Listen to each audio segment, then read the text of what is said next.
Yeah, my name is Dr. Sakhile Msweli. I'm a clinical psychologist. I work in state in KwaZulu-Natal. I also work for Wits RHI in East London. I am one of the founding members and one of the board members for Path SA.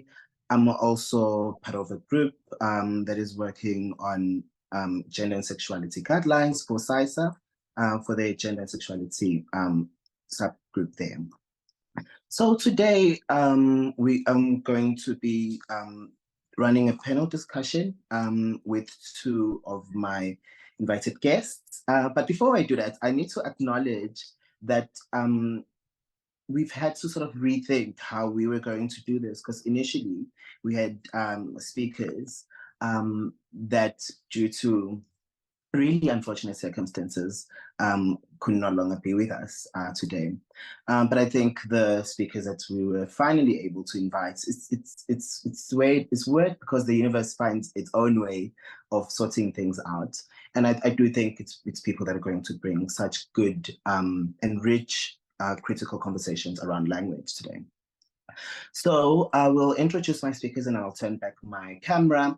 Like I said, I'm from KZN, but I find myself in Gauteng today as we celebrate a life of a friend that we lost today. So it's been a year. So I'm not normally in my space, which in and of itself can be quite derailing, but let me get to it. So we have two speakers today. Our first panelist is Dr. Tinyiko Chauke. She's a postdoctoral fellow for the Albert Luthuli Research Chair at the University of South Africa. She holds a doctoral degree in psychology from the University of South Africa. She approaches research using a social justice and an Africanist perspective that aims to challenge and disrupt the conventional scientific analysis of African communities. Her work draws on stories of personal narratives as valuable contribution to communities, social constructions of identity and belonging. Her research interests include histories of feminist and gender stories in the African diaspora, gender transformation, and justice. Engaged scholarship in higher education as a liberating act. She's also interested in decolonial and finally Afrocentric research methodologies. So Dr. Tinyiko is an old friend of mine, and we used to work together for a research organization that I cannot mention at this point in time. Our second speaker is Dr. Nehemiah Latolla. He is currently a postdoctoral fellow in chemistry at the university, at the Nelson Mandela University, where he received his PhD in chemistry for his research in the phytochemistry of indigenous medicinal plants towards drug discovery for management of diabetes. Through his research, Nehemiah engages with a variety of communities to draw from their indigenous knowledge systems and medicinal indigenous knowledge, but also plows back the knowledge to them, cultivating transdisciplinary spaces. Through his other hats that he wears, through his design and poetry, Nehemiah visits themes of sex, sexuality, fluidity, religion, and the body. Nehemiah Latolla was born in Johannesburg and now resides in the windy city of Gqeberha. So to come back to my camera. So those are the two speakers that we have. Can we please, panelists, can you say hi to the symposium? And then I will go from there. Dr. Tinyiko, are you with us? Yes, I am. Good morning, colleagues, and thank you so much for having me today. I look forward to the conversations we're about to have. And yeah, so far it's been a good experience. Yeah, I've had time to reflect on some of the presentations that the colleagues have shared. And this is my first time attending such a platform, so it's a great learning space for me. Thank you. Thank you so much. Thanks, Doc. Dr. Nehemiah, are you with us? Yes, yes. Good morning to all. I'm very humbled to be here this morning and to share this space with what has been very prolific thoughts on gender, sexuality, and transness.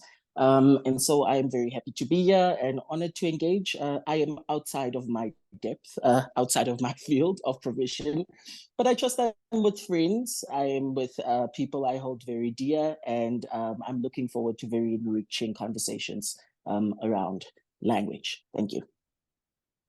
Thank you so much. Thank you so much for that. So our title for this panel discussion today is Gender Feminine Healthcare, Critical Conversations about Indigenous Culture and Language. It is a brainchild of Professor Meshan Pillay, who couldn't be with us today. He's also part of our board in the Path SA. So as Path SA's language subcommittee, we have been thinking and working with the complexities that come with issues of language, right?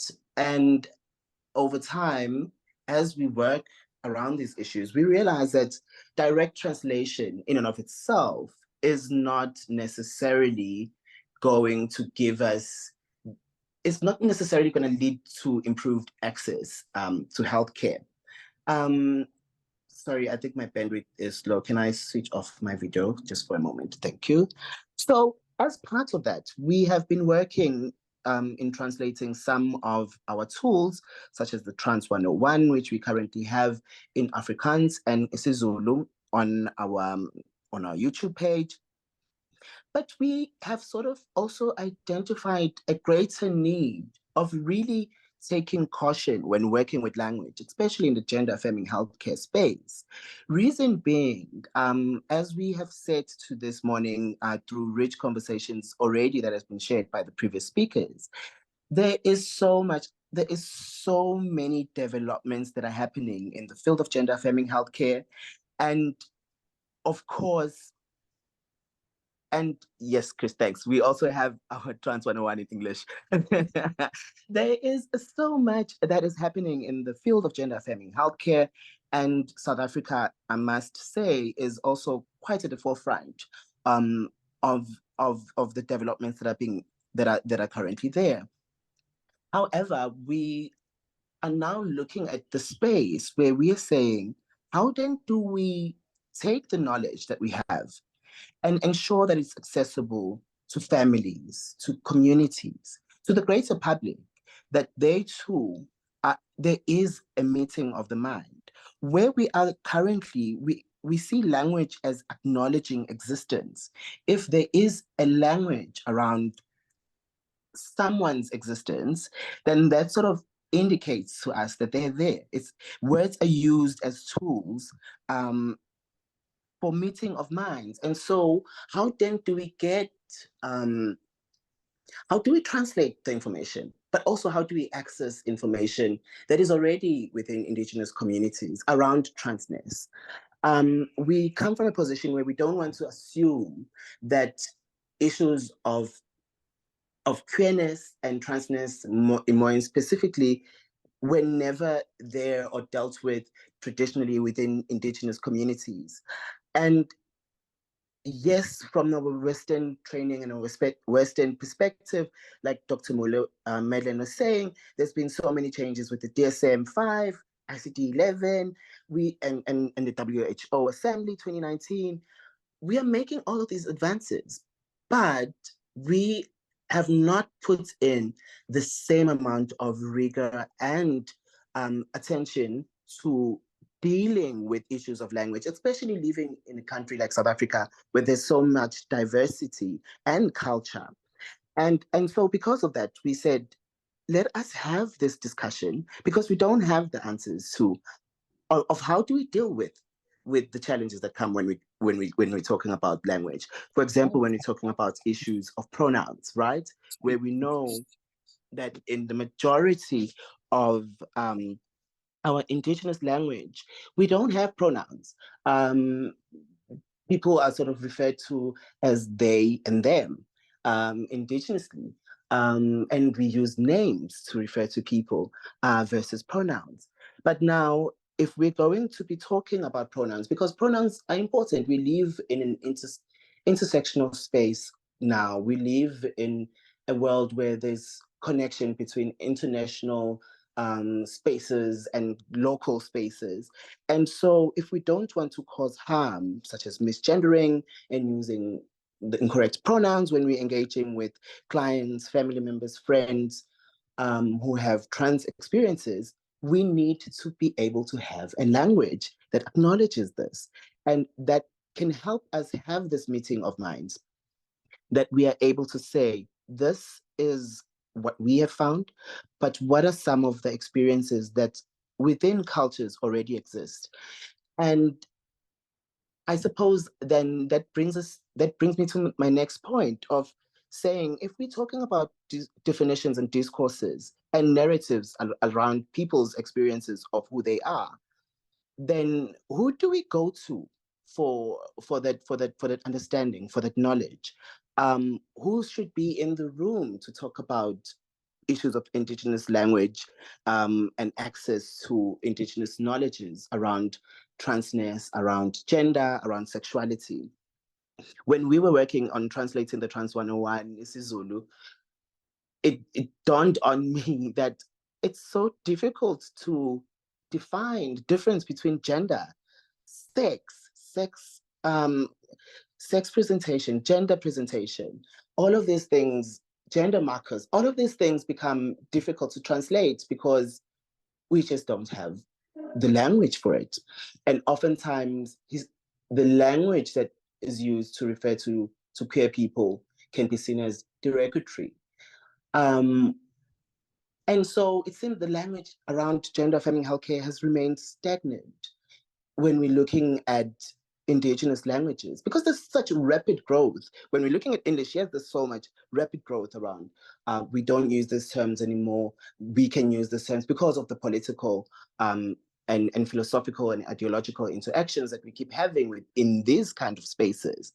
But majority of the people are left sort of in the dark, if I can use that expression, when it comes to how we are starting to think and deal and work with those issues. And so today I'm really hoping that our panelists can sort of speak to, from their own experiences, from the work that they've done, how then do we access Indigenous knowledges? How do we work with language? Because we know that language is malleable to change. For example, we had COVID-19, which was a global pandemic. In the deepest of the rural areas in KZN, in the Eastern Cape, in Free State, elders knew exactly what COVID was. They knew exactly what masks were. They knew exactly what sanitizers were. People that had never seen these things before, but they knew about this because there was a language created around COVID, being Kuvete, for example, in isiZulu. So why is it then when we come to a space where we talk about gender affirming healthcare, we don't see that happening, or we don't see it happening as much as we should be? And so how then do we work with the language, and who do we approach for that kind of interaction? So I'm going to give it to my panelists and just pick their brains around this. Thank you, Chair. If I may come in, I specifically want to speak to the point on pronouns, especially in African culture. I would say that in as much as our culture can be exclusionary in terms of the terminology that we use, but I also see the notion that we do not have pronouns. I also see our culture being inclusive, because Sakhile, it's all inclusive. It's not excluding anyone. And yeah, I think that's what I would like us to talk about in terms of our culture is not exactly exclusionary, but it's all inclusive, because we do not have those pronouns and can't, and also a lot of the language that we use is informed by patriarchal norms and heteronormative conversations. So we can't really exclude our culture and say, well, the languages that we use are exclusionary or they are derogatory. But also in Western culture, we do have some words that can be derogatory. So it's sort of a learning conversations among us, the Western languages that we use and also African culture. So it can be a conversation that can benefit the both of us without um seeing our culture as deviating from the norm because it's not fitting into the Western terminologies that we use. Could it be that the Western terminologies are also frowned upon by our people because it does not resonate with our people? Yeah, I will come back to that point. Thank you so much for that. I think you make an important point of discussion there, that who's giving these definitions, right? And yes, like you said, we have, for example, if we can look at the case of America, and we're talking about the N-word, we have seen how that word has been repurposed by a majority of Afro-Americans, and they use it now. And even within the space of queer spaces, where you find this renaissance of young queer people using, repurposing words that historically were used to be derogatory and exclusionary, but using them to affirm themselves and to affirm their identity. So there's certainly something to be said about that. And I really hope that when we throw it back to the larger group, we're able to take forward some of these thoughts. Dr. Nehemiah? Thank you, Dr. Msweli. I think where I want to come in, on the purpose on your thoughts around how do we take it to the communities, and these Indigenous communities, what do they hold, and how do we engage them, right? I find that when we do engage Indigenous communities, we start at the point of trust, right? This is a community and a people that have been stolen from. In my work alone, there's a global multi-million-dollar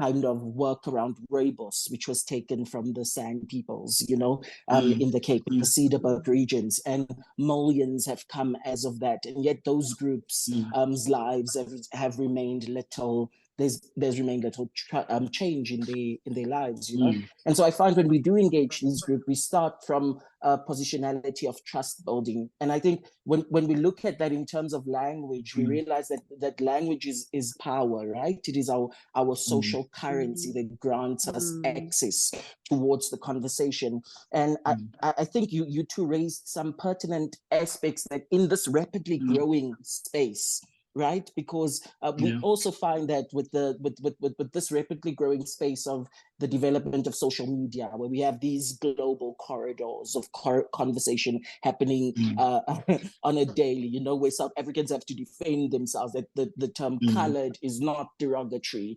There is a group or a culture of people who define as this in South Africa, and so with the impasse of that, I find that as the language constantly becomes available to us, and as our politics advances, the power imbalance shifts.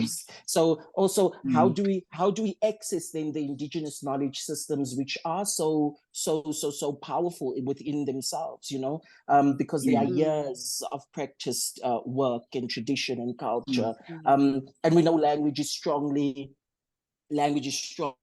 placed in that culture, and so how do we engage them logically? When we were talking yesterday, the notion came up of, we can engage communities like COVID-19. We did mass interventions, and of course that point doesn't come without contestation, especially when we are talking about gender affirming care, when we are talking about trans identities, because these are largely marginalized groups. They are at the apex of marginalization within these societies.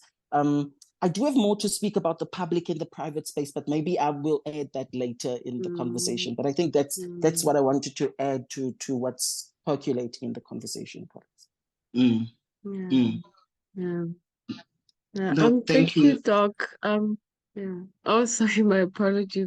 I just wanted to add that in terms of engaging our communities, I like what you're saying, that Mm, how do we enter or how do we gain entry into these mm, communities that we obviously come from? And the mm, other problem I had with COVID-19, although it's a good example of how to engage our mm, communities in terms of healthcare and seeking mm, health behaviors. However, mm, the manner in which COVID-19 information was delivered in our communities, it was mm, more of educating people, telling them what mm, to do, mm, talking at them. So how do we mm, then engage with them, recognizing that communities have prior knowledge of how their narratives have been in the past or their lived mm, experiences? So how do we mm, then engage them based on that ground, on equal ground, and not coming in as experts and also imposing terminologies on these communities? Because also in doing that, we are othering ourselves as well, because we are not part of you. So we are going to educate you on how to treat us, or we are going to have our own mm, centers for seeking healthcare. So how do we then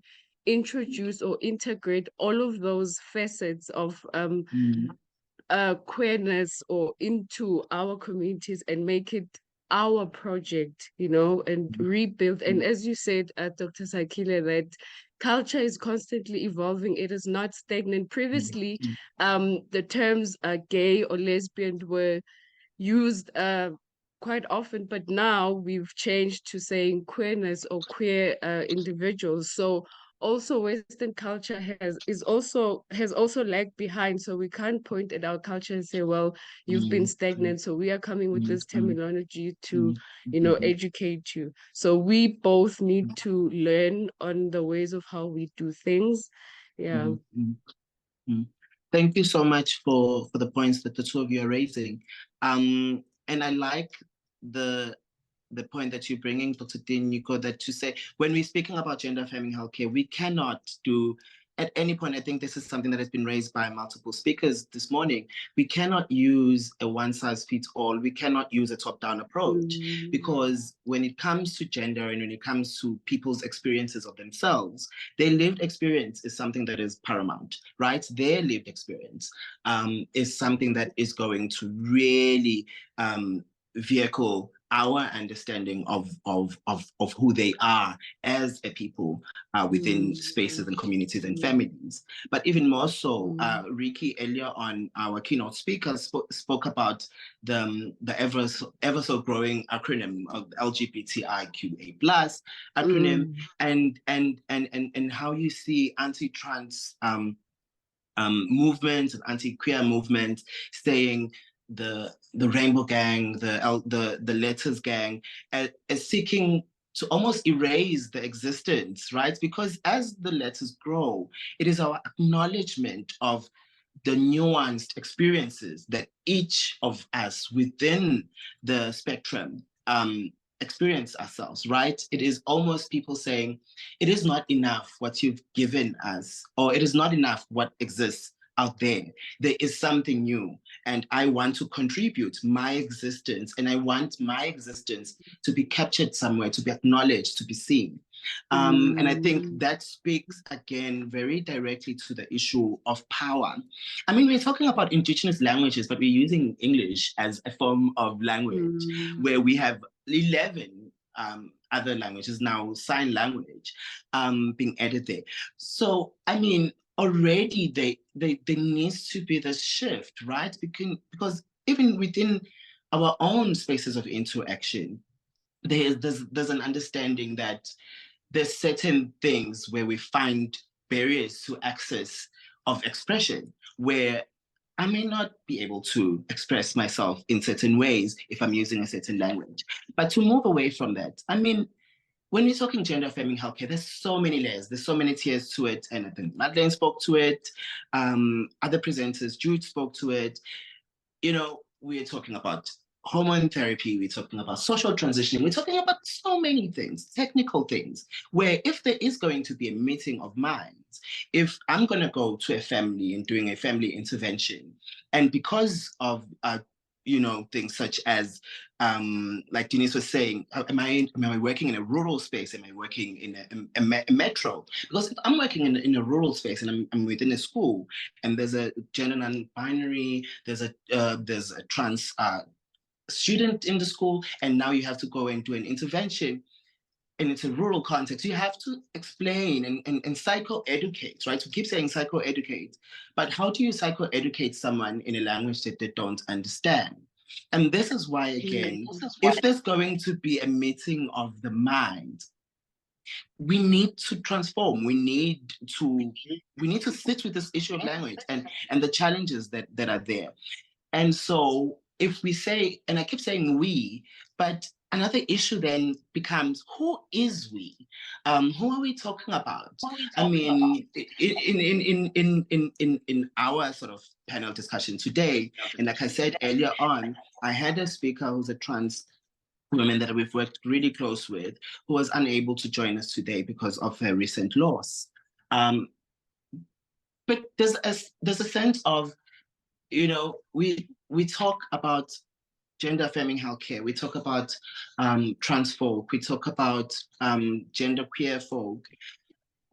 Are we seeing them within these spaces? Are we hearing the trans voice? Is it loud enough? What trans voice are we hearing, right? Looking at intersectionality. Who are we speaking to? Oftentimes when I work in rural contexts, you sit with a trans folk who does not yet have the language, who has the lived experience. They know themselves, they know how they live, right? They know how they experience themselves, but may not necessarily have the access to the English word that I will need to put down as we do our intake or whatever the case may be. And so again, how do we access trans people who live within spaces where this information is not necessarily accessible to them? And what definitions have they given to themselves? And what does that do, in how they affirm and navigate space? Nehemiah, Dr. Nehemiah? Thoughts? Yes, Dr. Msweli. You are percolating so many ideas, and I'm sitting here just triggered, like jotting down notes frantically. And I think what's important, an education scholar theorized that when you were speaking about classrooms and how you engage the students that's entering the university, and he spoke about this horizontally linear person transversing the space, but this horizontally linear person is alive, you see. And so when we engage trans people, trans spaces, or in rural communities, it's helpful to think of these as alive bodies with thoughts, with ideas, who are conceptualizing, who are building knowledges of their own, who are building languages. My word, I was on social media the other day, and two trans girls were having a conversation on TikTok, and they were talking about the bag and the Chanel and it was a conversation of a word of their own. And these words meant different things than what we assign to a Chanel's a clothing brand. All of a sudden, Chanel is seeing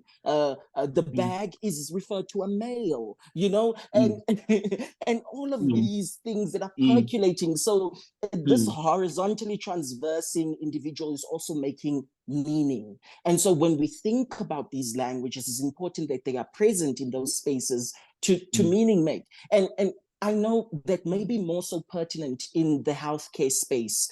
It is incredibly unsettling to let go of your professionalism, to let go of your power, of the knowledge that you have. You're knowledge holder, you are administering healthcare or gender reaffirming care. You're talking from a positionality of power, instructing. This is the consent diagram for South Africa, as Yoshna has said earlier on, And so when we transverse these spaces, that transdisciplinary, and not to play a pun on words, but transdisciplinary research becomes very invaluable in these spaces because it helps us to let go of our power and renders us as, okay, from a standpoint, I'm a psychologist, I know. However, there are other knowledge systems, there are other epistemologies, right? Like you rightfully asked, whose knowledge? And how are we doing this? And so maybe just I just wanted to add that point. I'm very excited. Sorry. Thank you so much for that. Yeah, I'm going to jump on what you just said now. But Dr. Tinyiko, do you have something to add? Yeah, I just wanted to add to the issue about people having their own secret languages. This also resonates with our elders. You know, when I interviewed elderly women on the experiences of sexual expression, so they also articulated that they have ways of, they have a secret language in how they communicate their sexual needs, their sexuality, and also referring to other women or men who may not fit the so-called gender norm or sexual norm. So they had secret languages. So it's not a new thing. It's the onus is on us to tap into those knowledges. My issue is, I think, Chair, you also raised it, how do we tap into those knowledges without sounding like experts and coming to impose our terminologies onto our communities? How do we engage meaningfully and collectively? Most certainly, I agree with you completely, with the two of you when you're talking about the issues of secret language that people use. I think in isiZulu, in KZN, it's called Isungum. And I mean, it has a history. I'm not going to go into the history of what that sort of language use was there for historically in KZN. And I know that there's been research done that is like what you're saying, Dr. Tinyiko, that is looking at documenting and finding those ways of interacting, that language, and finding it and unpacking it. I think also the other sort of major challenges there become issues of trust, right? Because if we give you a language, then that can also be used against us, because now you have access to knowledge that perhaps we choose not to have out in the open. I think in terms of power, Dr. Nehemiah, like you raising that point, and in this sort of, I think in this collection, we're quite aware of the power dynamics that are inherent in practice. And I think that is why when you're looking at the guidelines that some of the people in the space have been working on, really, and working from a space of informed consent, it is really to dismantle that power. And it's to look at people's experiences of themselves versus that gatekeeping model where it's a top-down approach. I think within this space, a lot of us frown upon that. But because of that, a lot of us also have to contest with our other colleagues in other spaces because we frown upon that. Because so many, and I agree with you, so many of colleagues within other spaces, within healthcare, do not want to let go of their power. They are the doctor. They know. And when we come with these recommendations and guidelines and how to work with people, especially trans people within space, a lot of us also now have to wear hats of being activists, whether or not it's in an academic research form or whether or not being involved in NGOs and other spaces like that. I think because so much of it is still contested, right? And we live in a very heterosis space. And there seems to be almost a renaissance of anti-transness that is happening globally. But I'm not going to go into that. There's so much to say when it comes to language, and I'm looking at our time, and I want to give the audience also time to engage with this issue, because like I said, as part they say, we have really struggled with how the sheer amount of work that needs to happen, we have really struggled with getting a sense of where do we start. It really feels like a mammoth task. And we just said, let us put it out. Let's have this conversation out in the open and be open and vulnerable. And again, dismantling that power and say, we don't know, and hear from our colleagues and hear from interactions that are born from this co-creation of knowledge, how to approach such a task.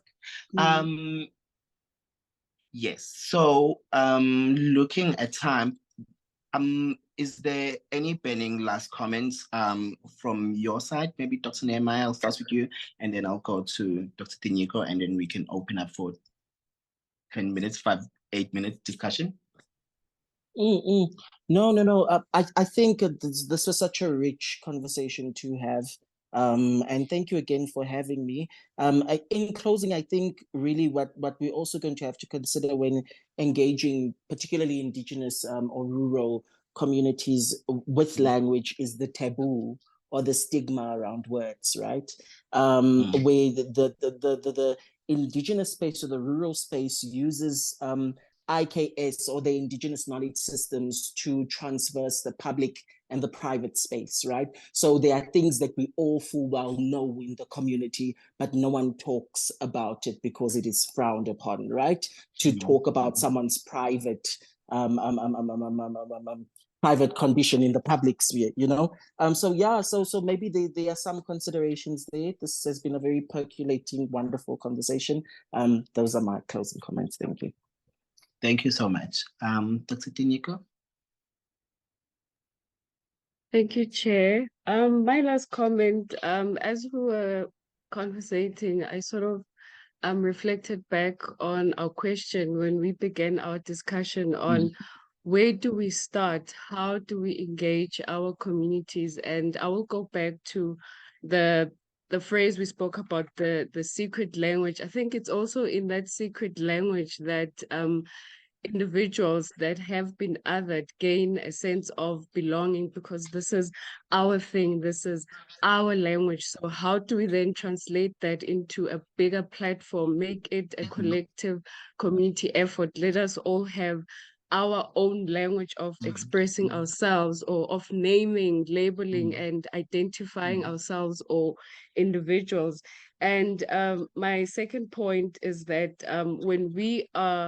we need to be careful on when we are drawing on these terminologies, which language are we drawing from, and which cultures or which context are we drawing from when we are coming up with these terminologies, and sort of taking those back into our communities. And we also need to acknowledge that language in itself is used to oppress and to also marginalize communities. So we also need to be cognizant of those points. Thank you.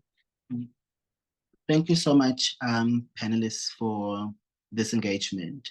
I can see the chat box is buzzing, and I almost want to now take the conversation, open the conversation up to the rest of the participants in the symposium.